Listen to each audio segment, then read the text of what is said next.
بسم اللہ الرحمن الرحیم صلی اللہ علی حبیبہ سیدنا و مولانا محمد وعلی آلہ وصحبہ وبارک وسلم۔ السلام علیکم ورحمۃ اللہ۔ دوستو، امید ہے آپ سب خیریت سے ہوں گے۔ آج آپ کو ایک بہت ہی پیارا واقعہ سناتا ہوں۔ ایک دفعہ حضرت جنید بغدادی رحمۃ اللہ علیہ کا حضرت بیلول دانا رحمۃ اللہ علیہ سے آمنا سامنا ہو گیا۔ حضرت جنید بغدادی رحمۃ اللہ علیہ ایک صاحب طریقت بزرگ تھے، جبکہ بیلول دانا ایک مجذوب فقیر بزرگ تھے۔ تو جب آمنا سامنا ہوا تو بیلول دانا نے پوچھا کہ اے صاحب، کیا آپ کو کھانے پینے کے آداب آتے ہیں؟ تو جنید بغدادی نے آگے سے جواب دیا، جی بالکل آتے ہیں۔ کھانا جو ہے وہ بسم اللہ پڑھ کے کھانا چاہیے، دائیں ہاتھ سے کھانا چاہیے، چھوٹے چھوٹے نوالے لے کے کھانا چاہیے، اپنے منہ کے آگے سے کھانا چاہیے، اور جب کھانا کھا چکیں تو اللہ کا شکر ادا کرنا چاہیے۔ تو بیلول دانا نے آگے سے جواب دیا کہ اتنے بڑے بزرگ ہو اور آپ کو کھانے کے آداب بھی نہیں آتے۔ وہاں سے اٹھ کے چل دیے۔ حضرت جنید بغدادی پیچھے پیچھے چل دیے۔ آپ کے مریدوں نے کہا، جی یہ مجذوب آدمی ہے، آپ اس کے ساتھ کیوں بحث کر رہے ہیں اور کیوں باتیں کر رہے ہیں، چھوڑیں، یہ اللہ والا ہے۔ آپ نے کہا نہیں، یہ بہت حکمت کی بات کرنے والا ہے، مجھے اس کے پاس جانے دو۔ تو جنید بغدادی پھر پیچھے چل دیے۔ جب وہ بیلول دانا نے کسی جگہ پہ قیام کیا تو وہاں پہ پہنچ گئے اور پوچھا، جی سلام کیا جا کے۔ تو بیلول دانا نے پوچھا کہ جی کون ہے آپ؟ تو حضرت جنید بغدادی نے آگے سے فرمایا کہ میں وہی ہوں جس کو کھانے کے آداب نہیں آتے۔ تو بیلول دانا نے آگے سے پوچھا کہ پھر آپ کو بات کرنے کے آداب آتے ہیں؟ تو حضرت جنید بغدادی نے فرمایا، جی بالکل آتے ہیں۔ بات جب کی جائے سامنے والے مخاطب کی عقل و فہم کے مطابق بات کرنی چاہیے، اور نرم لہجے میں بات کرنی چاہیے، اور آسان فہم بات کرنی چاہیے، جب تاکہ وہ سمجھ سکے۔ تو ایسی باتیں جب آپ نے وہ بات کرنے کے آداب بیان کیے تو حضرت بیلول دانا نے آگے سے جواب دیا کہ اتنے بڑے بزرگ بنے پھرتے اور اتنے مرید ہیں اور تمہیں بات کرنے کے آداب نہیں آتے۔ وہاں سے پھر اٹھ کے چل دیے۔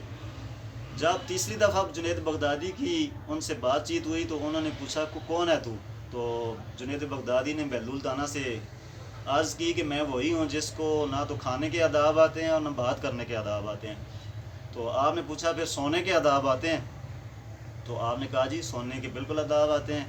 سوتے وقت جو ہے دائیں طرف منہ کر کے، قبلے کی طرف منہ کر کے سونا چاہیے، منہ دائیں طرف ہونا چاہیے، اور دایاں ہاتھ جو ہے وہ سر کے نیچے ہونا چاہیے، اور رات کو سونے کے جو وظائف ہیں آیت الکرسی، سورہ ملک وغیرہ، یہ سارا کچھ پڑھ کے سونا چاہیے، اور سونے کی دعا پڑھ کے سونا چاہیے۔ تو آپ نے آگے سے جواب دیا، اتنے بڑے بزرگ ہو بنتے ہو اور تمہیں سونے کے آداب بھی نہیں آتے۔ تو جنید بغدادی نے آگے سے عرض کی، جی جب مجھے یہ ساری چیزیں نہیں آتی ہیں تو اسی لیے آپ سے پوچھ رہا ہوں کہ مجھے بتائیں کیا آداب ہیں، آپ مجھے بتا دیں۔ تو بیلول دانا نے آگے سے فرمایا کہ کھانے پینے کے آداب یہ ہیں جو آپ مجھے بتا رہے ہو کہ دائیں ہاتھ سے کھانا چاہیے یا بسم اللہ پڑھ کے کھانا چاہیے، وہ فروعی معاملات ہیں۔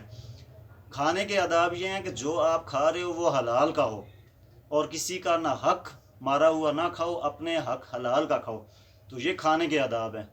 اور بات کرنے کے آداب یہ ہیں کہ جب بھی کسی سے بات کرو تو اللہ اور اس کے رسول کی بات کرو اور ان کے دین کی بات کرو، اپنے ذاتی خواہشات یا اپنے ذاتی معاملات پہ بات نہ کرو، بلکہ اللہ اور اس کی رسول کی خوشنودی کے لیے اور ان کے ذکر کی بات کرو۔ اور سونے کے آداب یہ ہیں کہ جب سونے لگو تو یہ سوچ کے سو کہ کہیں میرے دل میں کسی کے لیے حسد اور بغض تو نہیں ہے، یا کسی کی دشمنی تو میں اپنے سینے میں لے کے نہیں سو رہا، اور سوتے وقت اللہ کی رضا کے لیے سب کو معاف کر کے سو جاؤ۔ یہ سونے کے آداب ہیں۔